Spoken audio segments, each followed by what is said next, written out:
My community. We live, baby. Let's talk about sex, baby. Let's talk about you and me. Let's talk about all the good things and the bad things that y'all remember that song? Falasha Boutique, one of my day ones. What's good? Chelsea A, what's good? Shelly PNG, Vatica Miller, I see y'all. Dahlia X Art, what's good? Sylvie Rod, sorry I'm still sweating from the shower. Does your let's get right into it. Does your body count matter? For men, I don't think. Well, I don't know. That's a tough one. For me, I don't care. I don't care about your body count. People gonna lie, do whatever. In my world, Marcy was good. One of my day ones. J Extraordinaire, IDK HD was good. If I ever need a DA, what's good? My community. My live is blurry. Well, let me know. Shit. My community. I'm Friday J. What's good? What up, Taharis? Nana Wise. T Nice Row. I appreciate it. I love the background too. Falasha Boutique. I see Fareed 5. Lachey 411. Ricky Perez 05 said baby daddy. Not this guy. This guy's got a vasectomy. Lily Beauty 03, I see you. Eva Irene Wally was good. Hey Yo Arroyo said I followed you immediately after Pop the Balloon episode you were on. Y'all appreciate the follows. I appreciate the follows. I appreciate the love. I appreciate the hey yo. We're at 20K. Never in my wildest dreams, y'all. I was just a lowly dentist pulling teeth, and y'all going over here trying to make me famous. Sierra C. Crawford was good. Mr. E. Apothecary, how are you? I'm curious for your thoughts. Ask me anything. Hi, Dr. Ellen. I'm an osteopath working with a lot of C&D patients, kind of specialized. Do you use the DIR system? Thanks for the shout out. Fareed, what's the DIR system? I want to know if I should do it. Do what? He said my teeth are bad. Did you see the new guy from the Pop the Balloon who's began going viral? The Ninja Turtle. Why are they called? How did he get this name, the Ninja Turtles?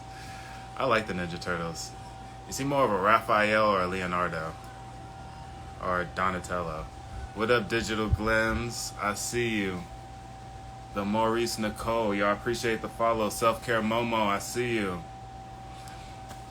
We have some very, very, very special guests. Dr. Benjamin DDS. I see you. We have some very, very, very, very special guests today. I love talking to people who know more than me about things because I get to learn and we get to share it with you guys. I think they say Donatello. I appreciate you. It's because Kalia called him a ninja, that same girl that marched with your cousin. Oh, that matched with your cousin. That's funny. Pamela K. Mustafa Diane 9 was good. Just want to talk 2020. What it do? We here to talk about sex. Daniel Treso, Ernie Luther King. What's good? Jody, what's good? Adem, what's good? Jody, what's hi? Oh my God, it's Saturday. It's noon. We here, we vibing out. Learning from others is the best. Yes, I'm here to humble myself today and ask some very tough questions about sex and everything that's in. Am I really done with monogamy? Yes, I'm done with monogamy for now, at least. I spent most of my life in monogamous relationships. I think I only cheated on one of my girlfriends that I wasn't supposed to. I had a couple open relationships. I had a girlfriend who was bisexual. Said it's 3 in Florida. Rashawn 1031 was good. Mark A.Y. I see you. Yo, I appreciate you guys tapping into the live. I appreciate you guys vibing out. I just want to say what's up to all my community. We're at 20K. Thanks to you. We're at 20K. I don't even know what to say. I'm just chopping wood and carrying water. So I'm going to try and be on live as much as I can with you guys and post as much as my life. People talk about authenticity and vulnerability, but I was watching an interview earlier today with this guy named Chris Doe. Do I feel more liberated now? Yes, I feel way more liberated now. Thank you, Brenda Goodwine, one of my day ones. Bisexuals has the best of both worlds. I'm not bisexual, but I prefer my girlfriends to be. That way, yes, they can have the best of both worlds. And I get the best of both worlds because, more love is more love. What up, your dad, Ime? Dr. Elam. She said she called out my name, Dr. Elam. I'm just saying I can be like one of your girls, doctor. That's funny. Yeah, I'm taking applications. Tweet Dreams 94, what's good? Tahara Zero, what's good? It's Joanne. My community, we out here. We out here today. We are out here, and I am happy to be here. Just want to say what's up. Did y'all catch that Kendrick concert? They not like us. They not like, oh my God. I was supposed to be in LA, but I had to travel for work. So I was in Northern California all week. Some of you guys know. If you guys tapped in, I think I went live on like Wednesday. You guys caught me cooking and talking to one of the homies, some of the community online. I was in Northern California, so I missed the Kendrick concert. It was iconic, but I didn't feel too bad because I went to the Big Steppers tour and that concert. Thank you, Kendrick, for doing what you do. How many girlfriends do I have right now? I am single right now. I do not have any girlfriends. I have women that I'm dating, but nothing serious because, I got a whole program. I need you to be my dentist. Self-Care Momo, come out to LA.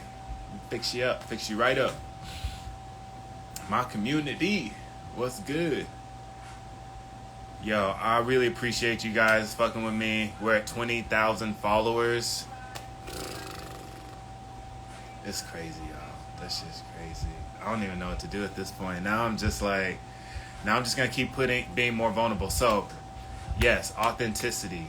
It's so important. But I think a lot of people get it confused because it's easy to get on here and say you're vulnerable, but it's not easy to actually be vulnerable. I think we all have different hats. Like when I'm at the office, I have on a different personality. When I'm with my family, when I'm with my romantic partners, they're all a bit different. So one thing I learned was you can be authentic in all these different places, even though you're not the same.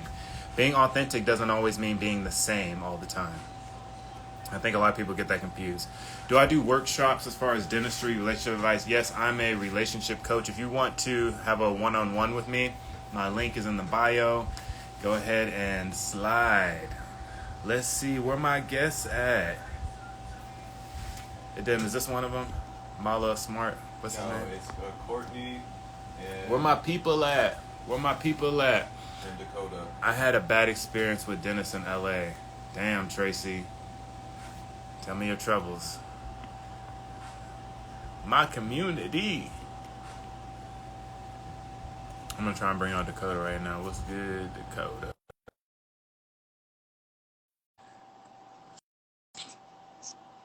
Yo, we here. Smith Photography. Save T1. What's good? AJ the Dream. I see you. Dakota in the house. Hello. Hey, yo. Tell us your name. Tell us where you're from. Say what up to my Hello, community. community. My name is Dakota. I'm a Jersey girl through and through. I guess I'll tell you what I do because I do a lot of things. I'm a tough love relationship coach, sexuality educator. I work at an adult toy shop, so I sell sex toys. I make massage candles for kink and heat play. So they're like, pick a niche, and I was like, don't tell me what to do. You said I'm gonna do all of it. So, tell her, what is it like being in the? Okay, so you're in the sex toy industry specifically, right? What is that world like? What are some of the things you like about it? What are some things that you want to change about the industry? Tell us a little bit more. Tell us, because I know there are a lot of women out there, especially now, that have sex toys, right?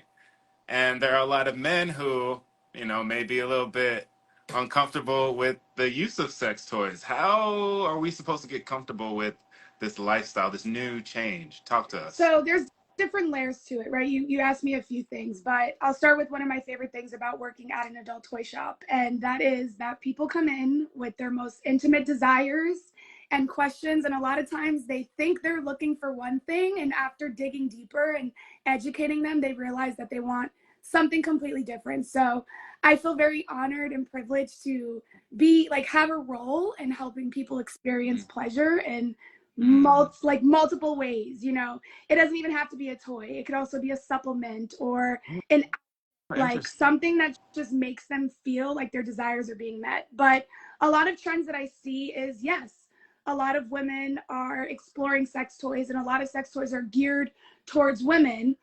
And there's still a lot of stigma around men using toys. And it could be because of the word toys. Like maybe, you know, my partner was like, maybe we use the word tools. But men are totally into butt stuff and not necessarily giving, but also receiving. I mean, y'all have a prostate for a reason. If I had one, I would definitely use it. But there's a lot of Okay, hold on right there, because okay, I get a lot of comments I get a lot of comments in my posts.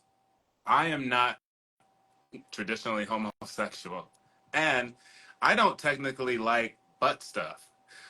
How are you? Okay, first off, is there another way? And two, why am I uncomfortable with that? is there another way to what? To the prostate. No, it's in the butt.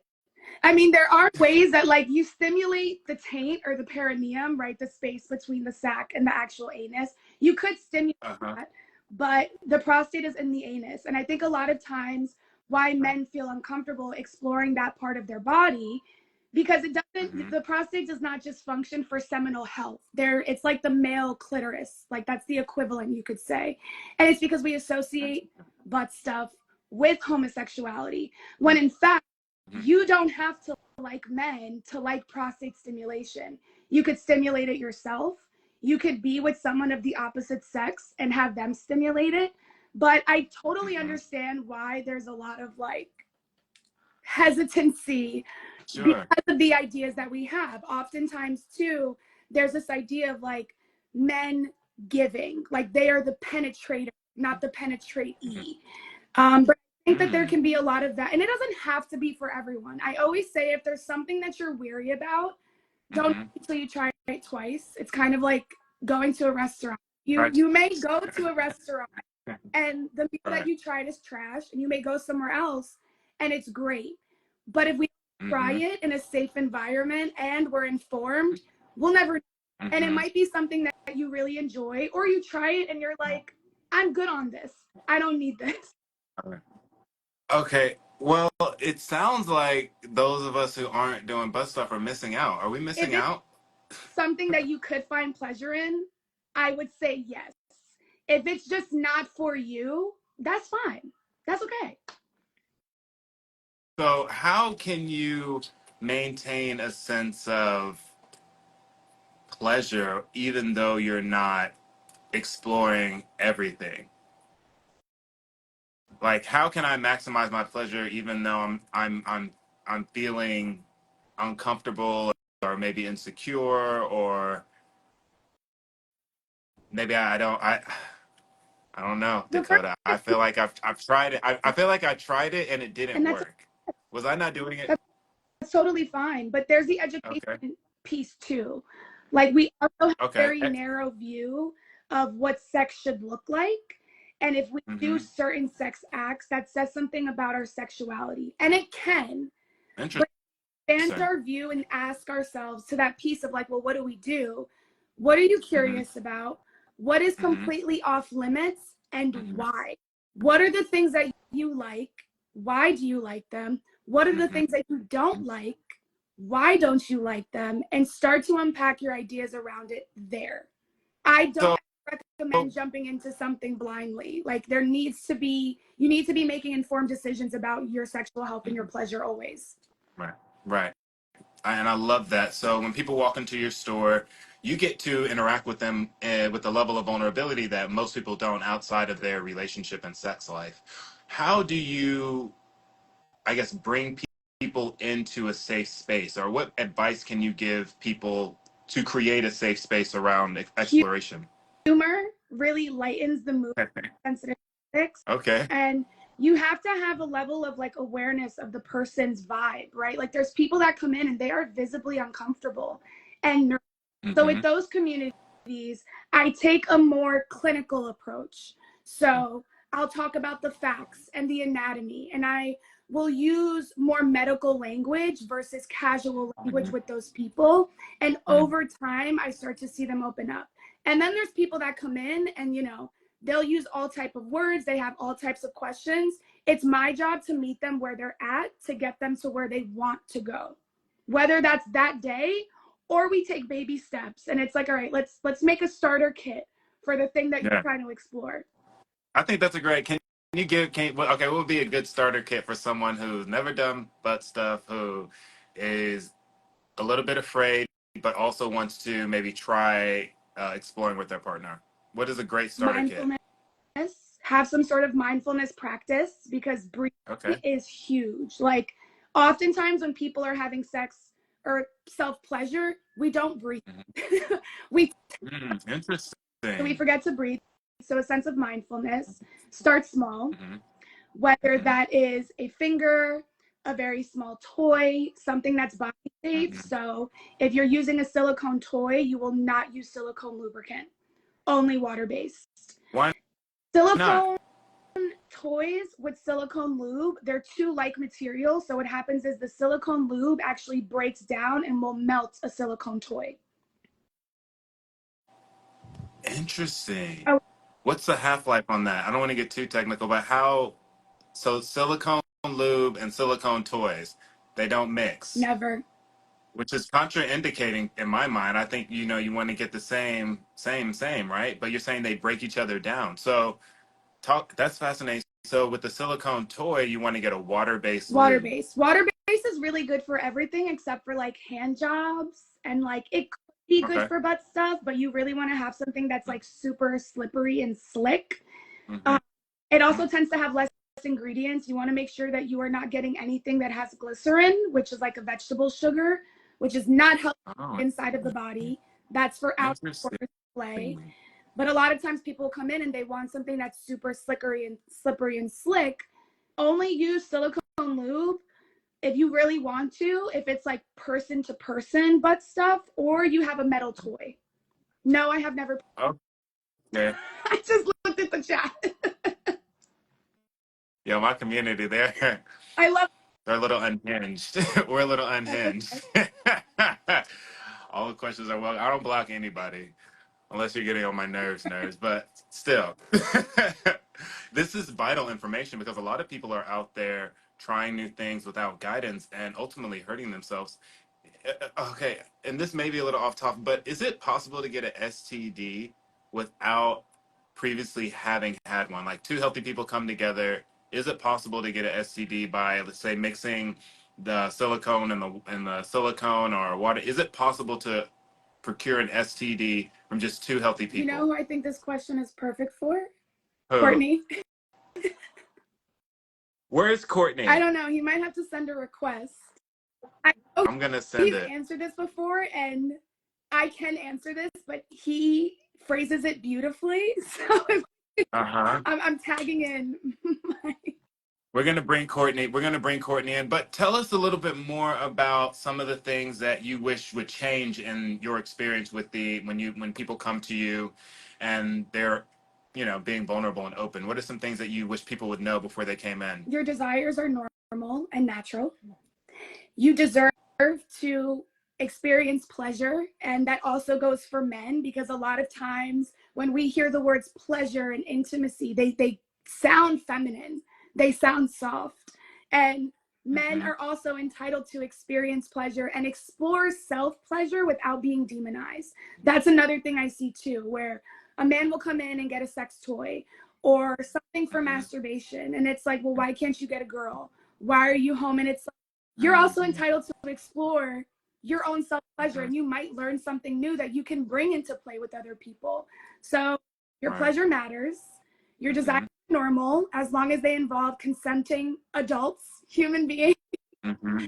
Right. Um, That yeah, part. and there's so many avenues for being informed. My job is not to tell anyone what kind of opinion to have. My job is to give you Mm-hmm. information so you can make informed decisions about your own health, and you're entitled to Mm-hmm. that. And a lot of us we go from like high school to college and we never had a class on self-pleasure and setting boundaries and consent and releasing sexual shame that might come with the things that you want to do.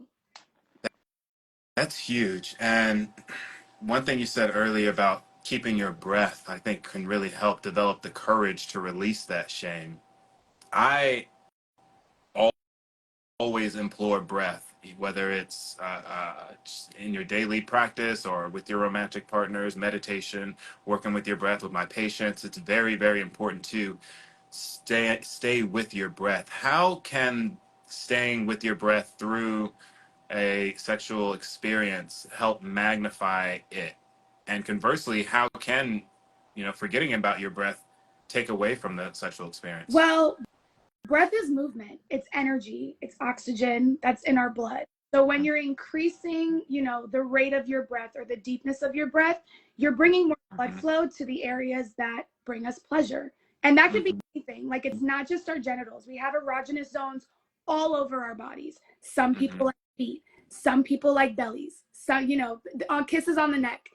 It doesn't matter really where the touch is, but as you breathe, you're bringing more blood flow and concentration and oxygen to that part of the body. More blood flow, oxygen, that part of the body is going to be more aroused, right? More and then a lot of times when breath is absent, mindful breath is absent, or shallow breath is taking place, you're really stunting the experience for yourself.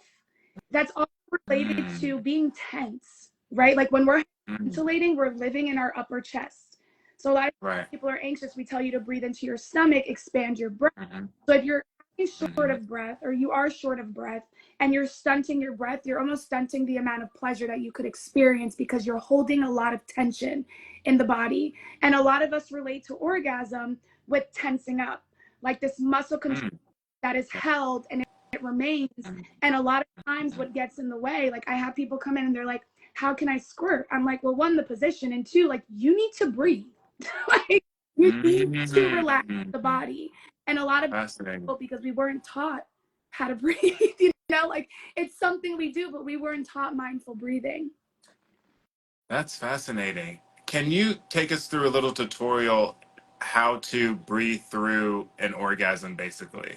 That way people can get it. Okay, for example, when I'm about to anesthetize a patient, I'll take them through a breathing technique where I'm like, breathe in, hold for 4 seconds, open, you're about to feel a pinch, breathe out. That way they can be with their breath as they're experiencing the pain of getting a shot in their mouth. How can you help the community breathe through an orgasm?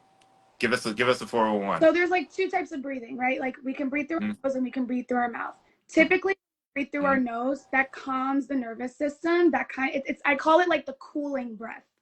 When we breathe through our mouth, that moves energy. Like people like to say prana or life source or energy. That's like the heat breath, the fire breath. So you want to take a really deep breath through the mouth. You exhale through the mouth, but when you exhale, your exhale needs to be longer than your inhale. That induces relaxation, but it also contributes to having like that sexual energy move through the body. So breathe through your mouth and don't be like hyper fixated on like, oh my gosh, my breath wasn't long enough. Like have fun with it and ensure that your exhale is longer than your inhale. That's like the release that comes from orgasm, that comes from pleasure, rather than the and the buildup. I am super intrigued. I think it's so important to have a concerted effort when you're having these experiences because they can make or break your relationships, right? Have you ever practiced tantric sex? Yes. And I've mostly practiced tantric sex with myself. So Interesting. that I'm an advocate for doing things in a low anxiety environment first, rather than jumping into things with someone else, which you totally could. But something that really reinvented my relationship to pleasure was practicing Tantra with myself. So I have like a meditative practice that I call like conversations with my coochie, where you got to write a book, Dakota. What are you talking about? I would buy that right now, Dakota. Are you kidding me? You're gonna save humanity with that book. Okay, tell us about it. So I go into the meditation like doing a body scan. So I check in like where am I holding Yeah. tension? Where I feel Uh, like parts of my body need extra love. Um, and then mhm. I like Wait, wait. How do you identify that part? I think that's huge. Identifying the parts of your body that need the most love. What does that even mean? What are you talking about? I thought all my body parts need love. What? What? do. No, What? they do. But I'll literally talk to myself. Like I'll literally talk Okay. to my coochie and I'll be like, what do you need? Like, what are you feeling? And the first time I Interesting. did this, I was like, this is super woo woo. Like, this is kind of fucking weird. Like, Yeah.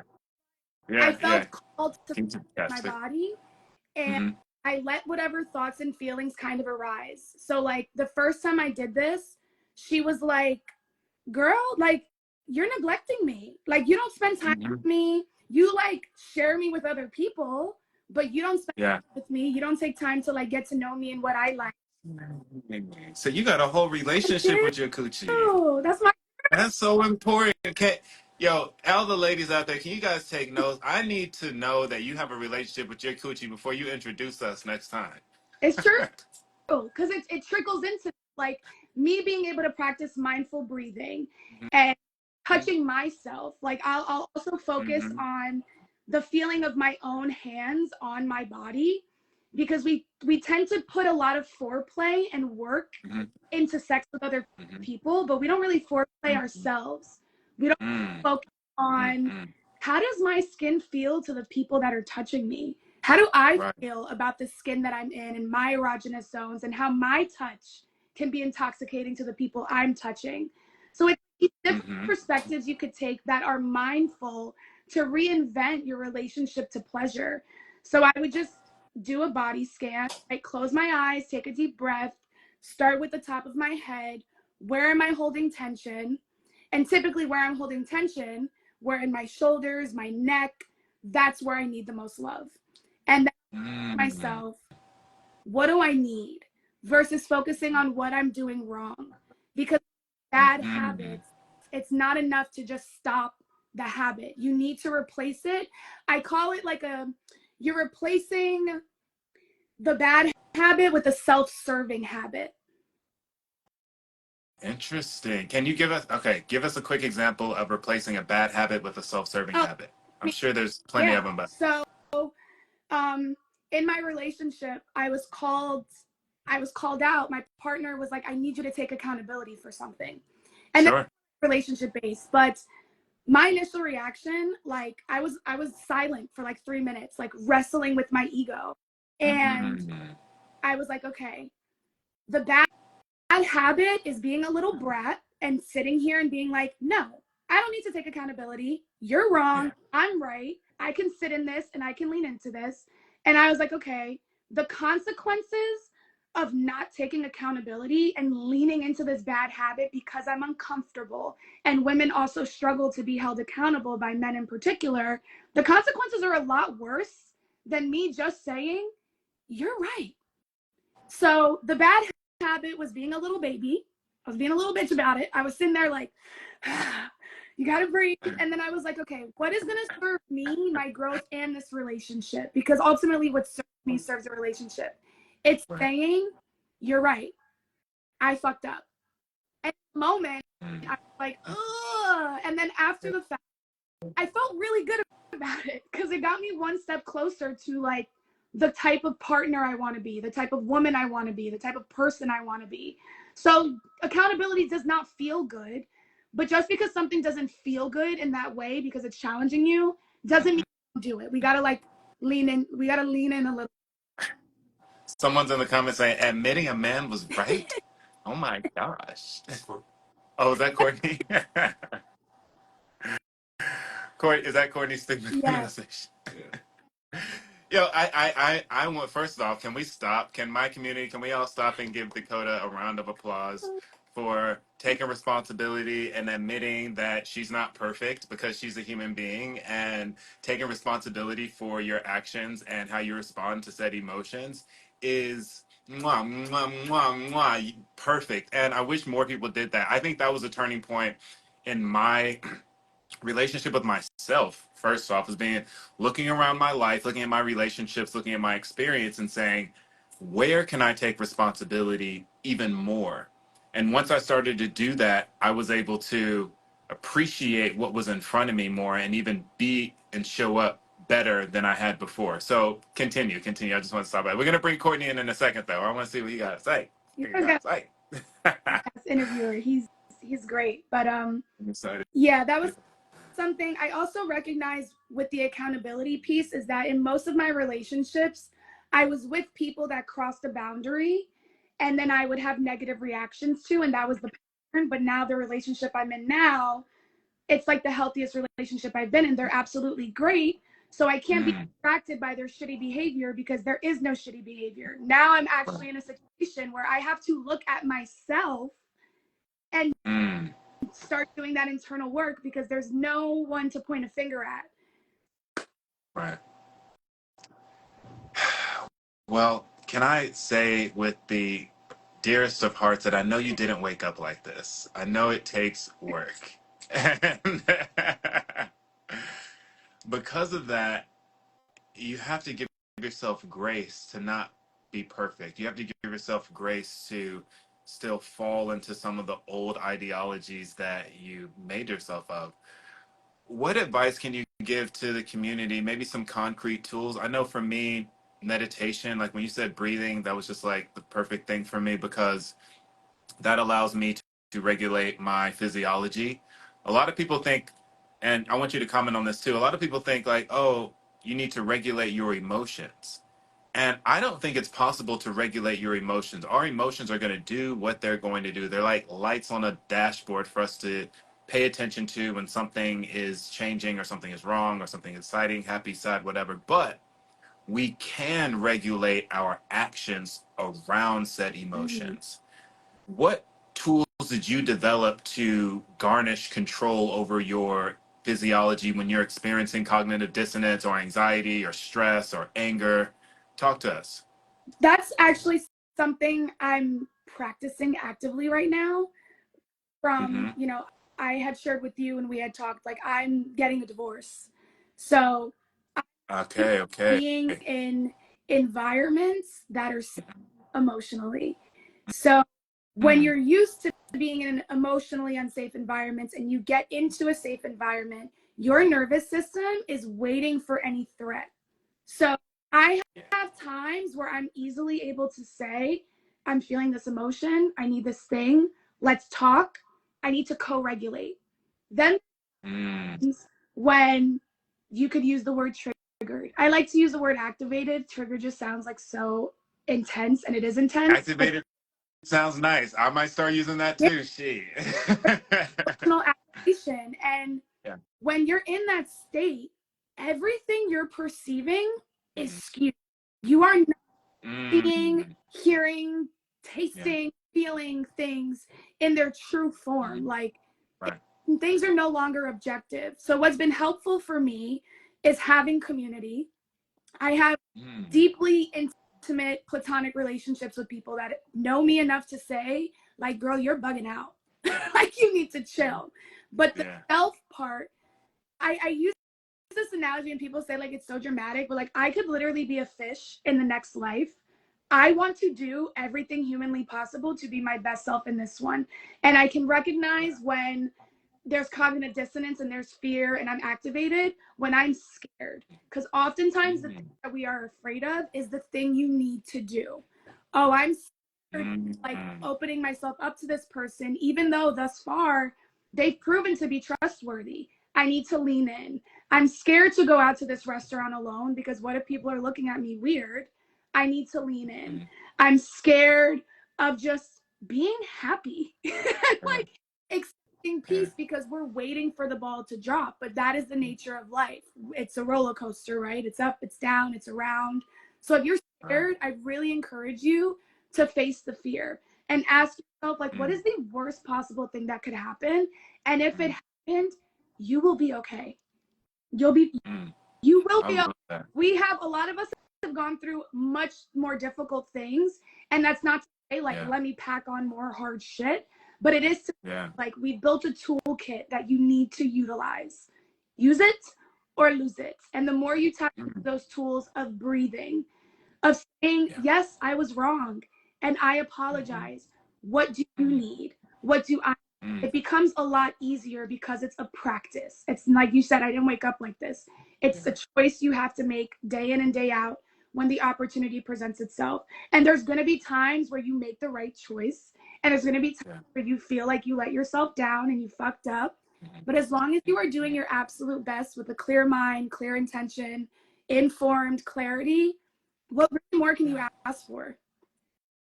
I love that. And it's so important to maintain the ideology that, yo, this is a practice. And in practice, you're going to fuck up. In practice, you're going to learn new things.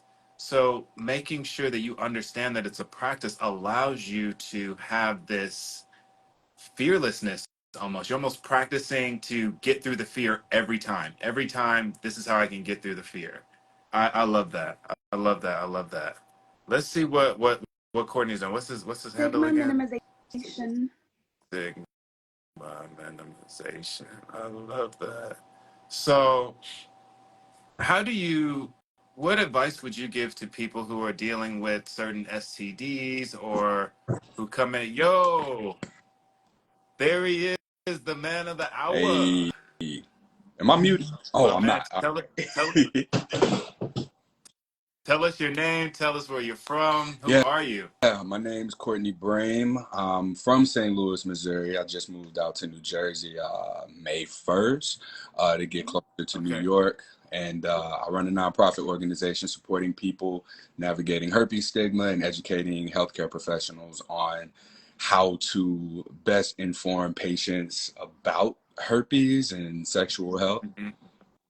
I am so grateful for the work that you're doing. I do believe that stigmatization and perspective is such a huge part of how we interact with each other. And if we can remove any of the negative connotations that comes with being a human, then we can accept each other a little bit more. So talk to us first. Let's just get down to the grassroots. What's the difference between type 1 and type 2 herpes? I'm gonna answer that, but then y'all asked a question earlier too about two people not having an STI and then somebody getting one. Yes. So You got some for us? yeah, if two people have negative statuses, assuming that like two people are having sex for the first time, and when I say sex, I mean generally intercourse, if that's what we're talking about, then Mhm. somebody shouldn't pass it on to the other person.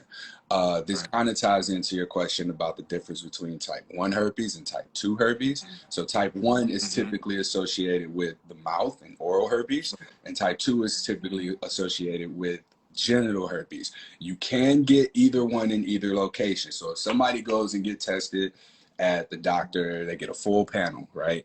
And then their partner gets a full panel. They both come back. They're like, hey, I don't have anything. You don't have anything, and then they have sex and somebody gets herpes, it's typically because you're not tested for herpes. So a lot of times, like a full panel Interesting. test is chlamydia, gonorrhea, Right. syphilis, HIV, typically a hepatitis or type A, B, or C. And I think that's really it. But you typically have to ask for a herpes test. And then even if you ask, it will be like some resistance if you're not showing or presenting any symptoms. So to answer that question about the sex toys, if two people are aware that they don't have anything, there should be no issues. So like you can't just manifest an Right. STI out of nowhere.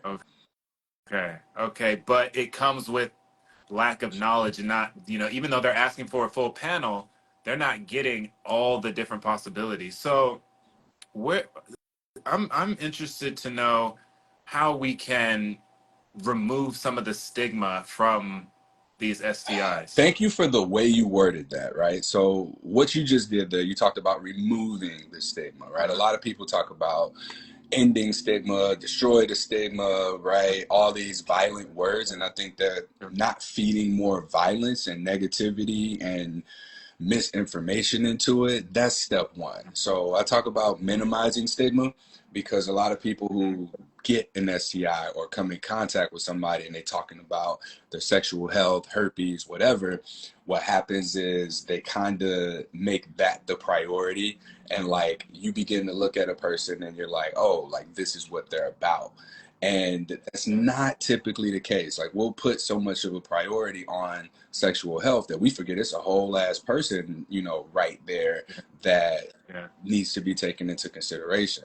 So that's step one really, is removing that negative language, the harmful language that's associated with it.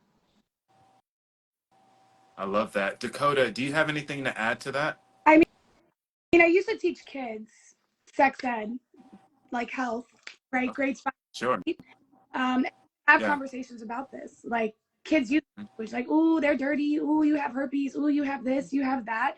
And a lot of times when we would find out the actual information, like I would have them do their own research and we would, because it wasn't in the curriculum, but I'm like, since y'all are talking about it, well, now we got to learn about it. It's a joke. At least the joke makes sense and it's witty because it's accurate. So inquiry and also teaching transferable skills about like how do you find a credible source about sexual health versus something that's like fake news or not credible source. A lot of that language that they would use with each other evolved into you're weird or you're annoying versus you're dirty, you have her. They had a new sense of like understanding about these things that real people live with and go through. And it's like the difference between ignorance and willful ignorance. If you just don't know, you don't know. But once you know, if you are now making a decision to uphold the ignorance you were living in before, that becomes a choice. And I oftentimes see that it's adults that struggle with this change in perspective.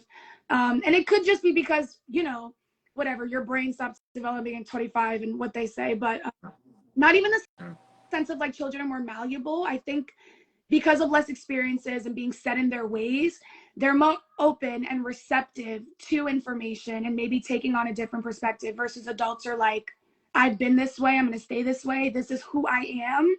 And I think one of the most beautiful things about humans is that we evolve and there's room for change and growth. But it's difficult to evolve when we're not informed. I 100% agree with you, Courtney. You're on the front lines, and you're seeing people every day, and you're working with people who are have STIs. How do you? I guess what concrete tools can you give us to help, you know, minimize the negative connotation towards STIs? Empathy. I think that that's probably the biggest thing. So I got diagnosed with genital herpes in 2011, 12, something like that. It was shortly after college. And I didn't have a lot of sexual partners at the time. And I was someone who used condoms. And like, I learned that condoms don't cover the entire affected area of where you might have on. That So, part. Yo, speak on that because people use condoms and think, oh, I'm using a condom, I'm good. yeah. Wow, I'm good. But there are portions of the genital area that isn't covered entirely by the Yes. condoms. And um, there's a lot of misinformation out there. So we're like, when I speak to the whole empathy component, it's just understanding. Like I've been interviewing people with herpes mostly, but other STIs as well since 2017. And consistently when I do surveys, a third of the people express that they had suicide ideation because of their diagnosis. That's 30% of the people who, now I want to be clear that most people who have herpes are okay. I would say probably about 15% of the most people, that's the population that I mostly speak with because they're struggling with stigma. They're struggling with their diagnosis. These are the people that I talk to. I don't talk to people who like are living their life and they're fine with their diagnosis. So I just wanted to like set that, you know, expectation there. But that empathy component really speaks to the mental health aspect of it because a lot of people tie their identity into their sex and sexuality, right?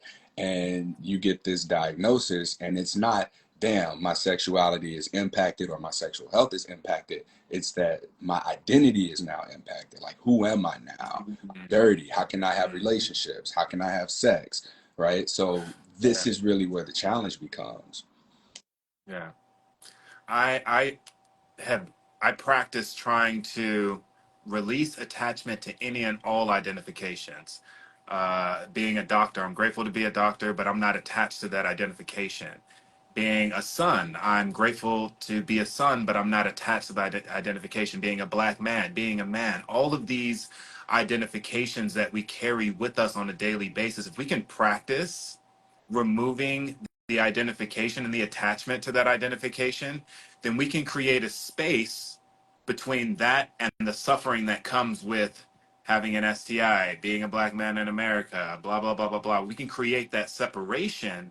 Then we can start to move in a way where it doesn't completely like take over our experience. And I think that's pretty much what you're saying is having empathy allows you to step away from it and step into a type of acceptance of it.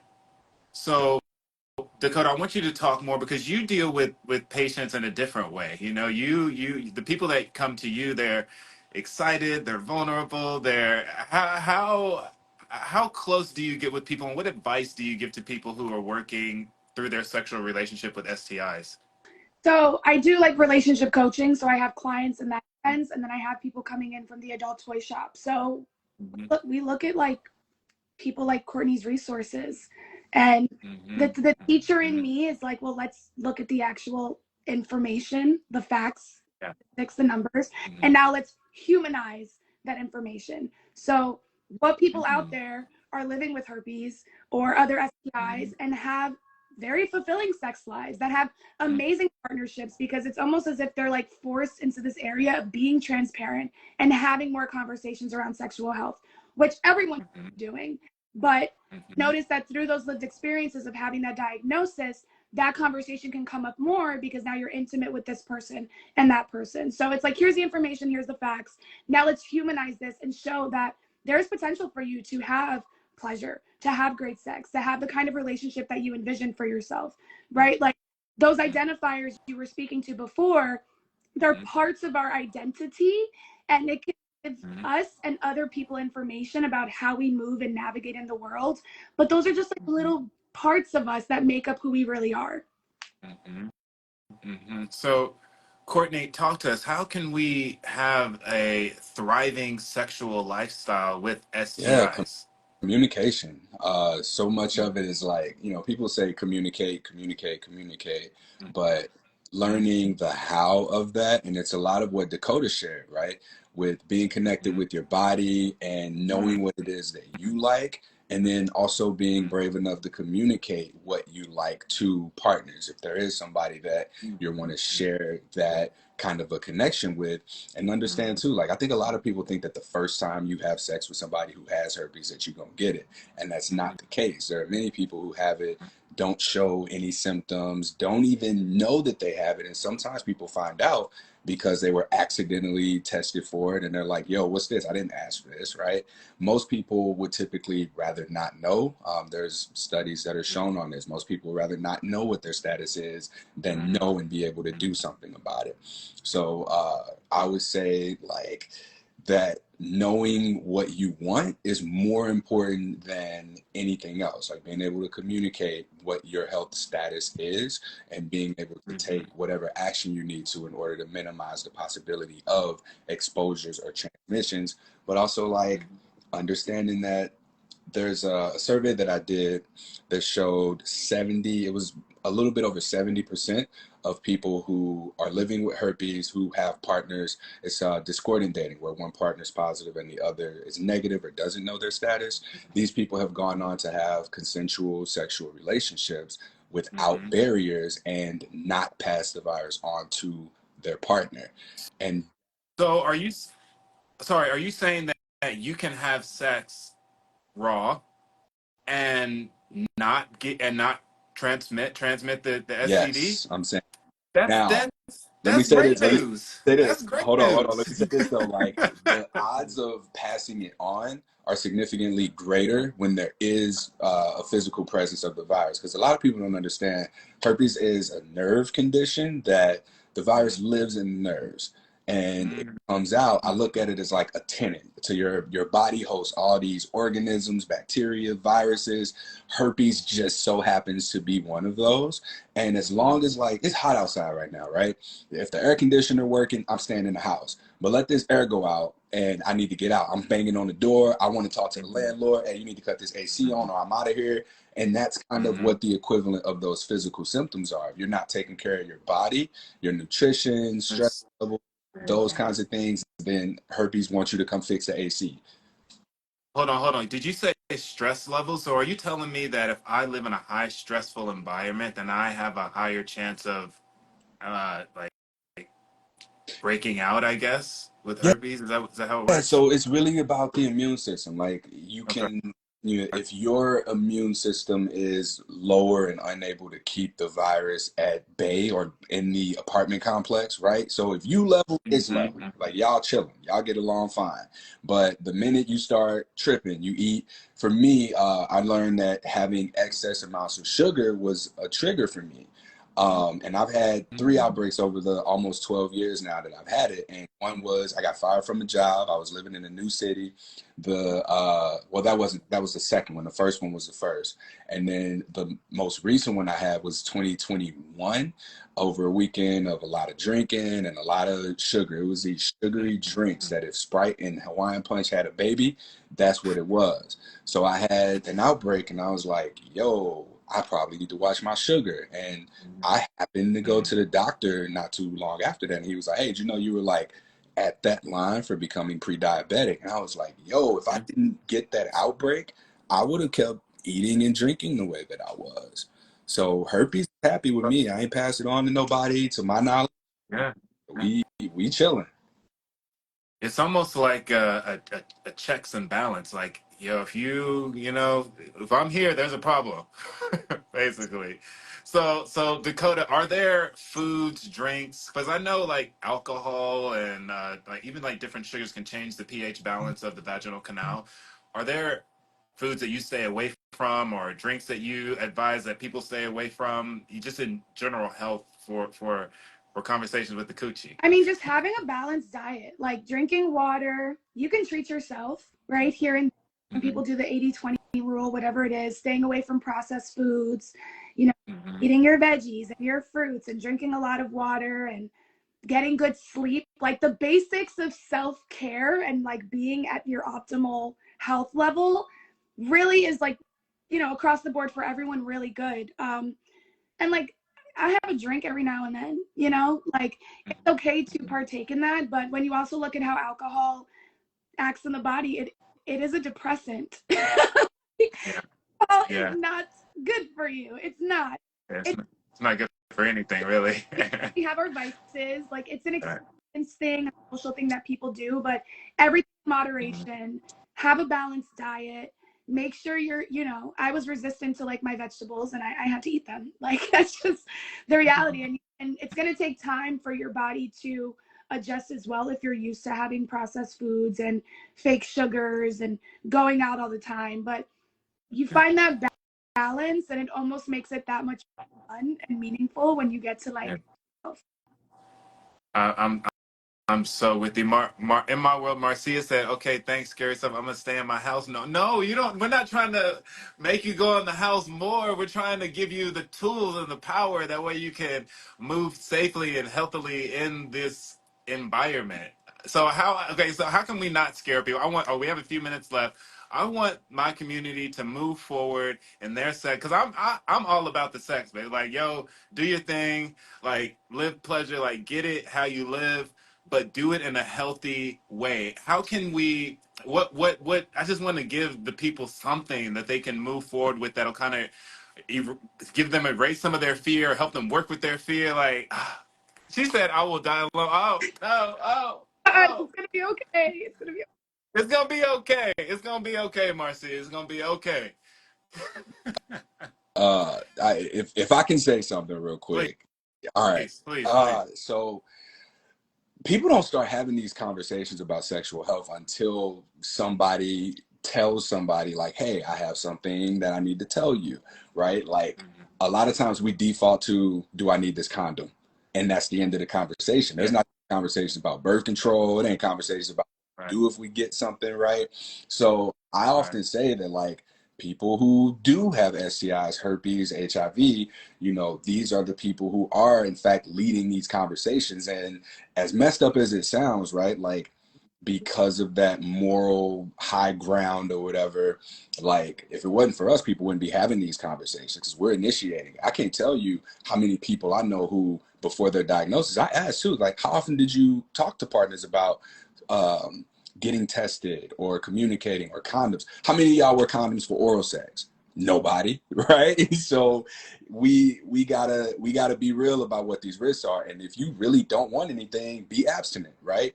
But you gotta understand that there's gonna always be this inherent possibility. I don't like the word risk, but there's always gonna be like a possibility, especially if you're not taught how to communicate and ask for those things you need, such as, hey, you know, I want to be, this is what I'm trying to do. Here's what the risks are. I need to be tested. I need to see you tested. And, you know, if you really want to be a stickler, you need to ask for the paperwork, because people can lie. But I don't say that to scare you. Like, I say that to empower you with the tools of communication.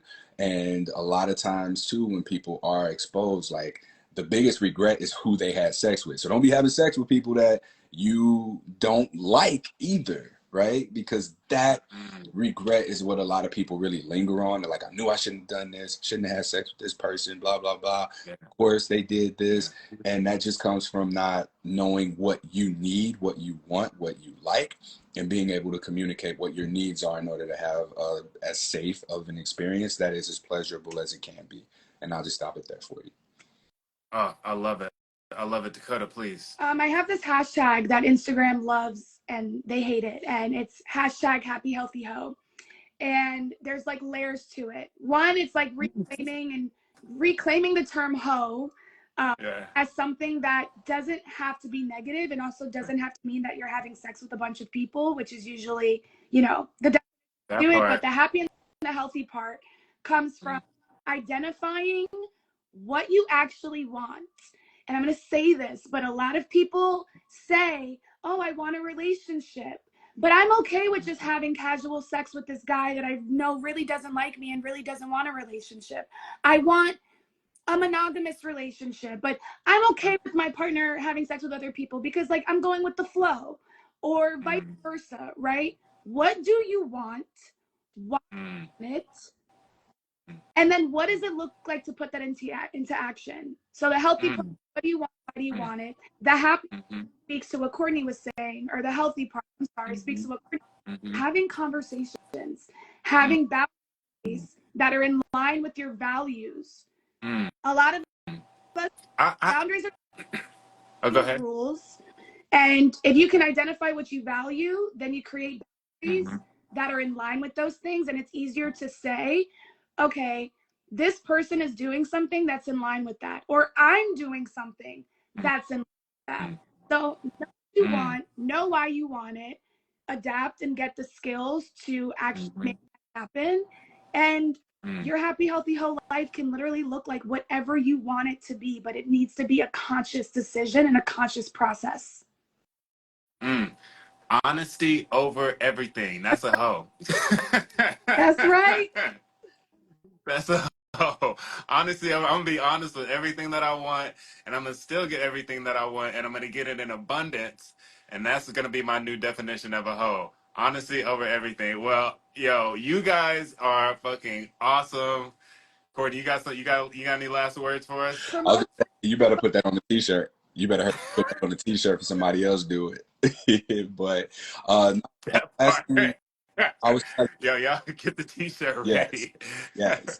I say, like, well, first off, thanks for having me on, man. A lot of, especially Black communities, like, we don't have these conversations, and most of the times when I get invited to speak, it's at like health conferences and like high level, a lot of white people there. You know, nothing wrong with having the message there, but it's more important that, you know, I ain't always been at this level of communication and being able to speak to these kinds of things. And I think it's important to like create that bridge of steps where people might be misinformed or just unaware of the information, the risks, and how to communicate. So it's important that I'm able to find spaces like this that are open to conversations that may not be as sexy as like what Dakota normally would talk about, but to bring in that educational piece to help people go on to experience the safety and pleasure that they need in their relationship. So I appreciate you having me on. My pleasure. I'm grateful for this platform 100%. I love the community, Dakota. And it's exactly what Dakota was talking about earlier, being open enough to have that conversation, because they're one and the same. Health and pleasure are one and the same. You can't have one without the other. So it's so important to make sure that you're giving equal importance to the health of your body as well as the pleasure. Dakota, I'm gonna let you finish it up. Say something for the community. What else you got for us, girl? I'm so grateful for your time, energy. You are honesty over everything. You the real MVP right now. Let's go. Let's go. No, thank you so much for having me. Seriously, like if anyone walked away with one thing that they can apply today, tomorrow, yesterday to like improve their relationship to their own pleasure and the pleasure they're experiencing with other people, I'm totally happy with that. So this is doing the work in real time. This is the work. This is the work in real time. You guys look out for your book. Look out for her book, Conversations with the Coochie, coming out 2028. I'm gonna hold you to it. I'm gonna give you 3 years, 4 years.